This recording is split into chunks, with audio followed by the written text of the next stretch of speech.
ବକାସୁର ପାଖକୁ ଖାଦ୍ୟ ନେଇ ଦେଇଥିଲେ ସେ ବ୍ରାହ୍ମଣର ନାଁ କଣ?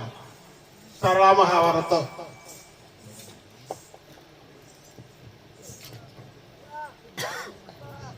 ବ୍ରାହ୍ମଣର ନାଁଟା କଣ? ଯୋଉ ବ୍ରାହ୍ମଣ ପାଳିଥିଲା ପ୍ରତିଦିନ ଜଣେ ଜଣେ ନେଇଥିଲେ ଖାଦ୍ୟ ନା, ତ ଯେଉଁ ବ୍ରାହ୍ମଣ ପାଳିରେ ଭୀମ ନେଇ ଦେଇଥିଲା ବକାସୁର ପାଖକୁ ଖାଦ୍ୟ, ସେ ବ୍ରାହ୍ମଣର ନାଁ କଣ? ଶୁଦ୍ଧୋଧନ ଆଜ୍ଞା। ସାର୍ ଟିକେ ଅମ୍ବିକା ହେଲା ଆମର ଚାଣ୍ଡାଳ, ସେ ବାଦ୍ୟ ନାଗଟା ଦିଏ, କିନ୍ତୁ ବ୍ରାହ୍ମଣ ନାଁ ସାର୍ ଟିକେ ମନେ ପଡୁନି। ସେ କହିବେ ବ୍ରାହ୍ମଣ ନା, ତମେ ବ୍ରାହ୍ମଣ ନାଁଟା କୁହ। ବ୍ରାହ୍ମଣ ନାଁ କୁହ।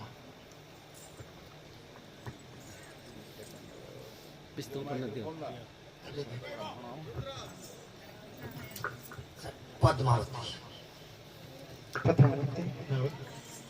ବ୍ରାହ୍ମଣୀ ନାଁ ହେଲା ଉମା ଦେଇ, ବ୍ରାହ୍ମଣ ନାଁ ହେଲା ବେଦସ୍ରବା।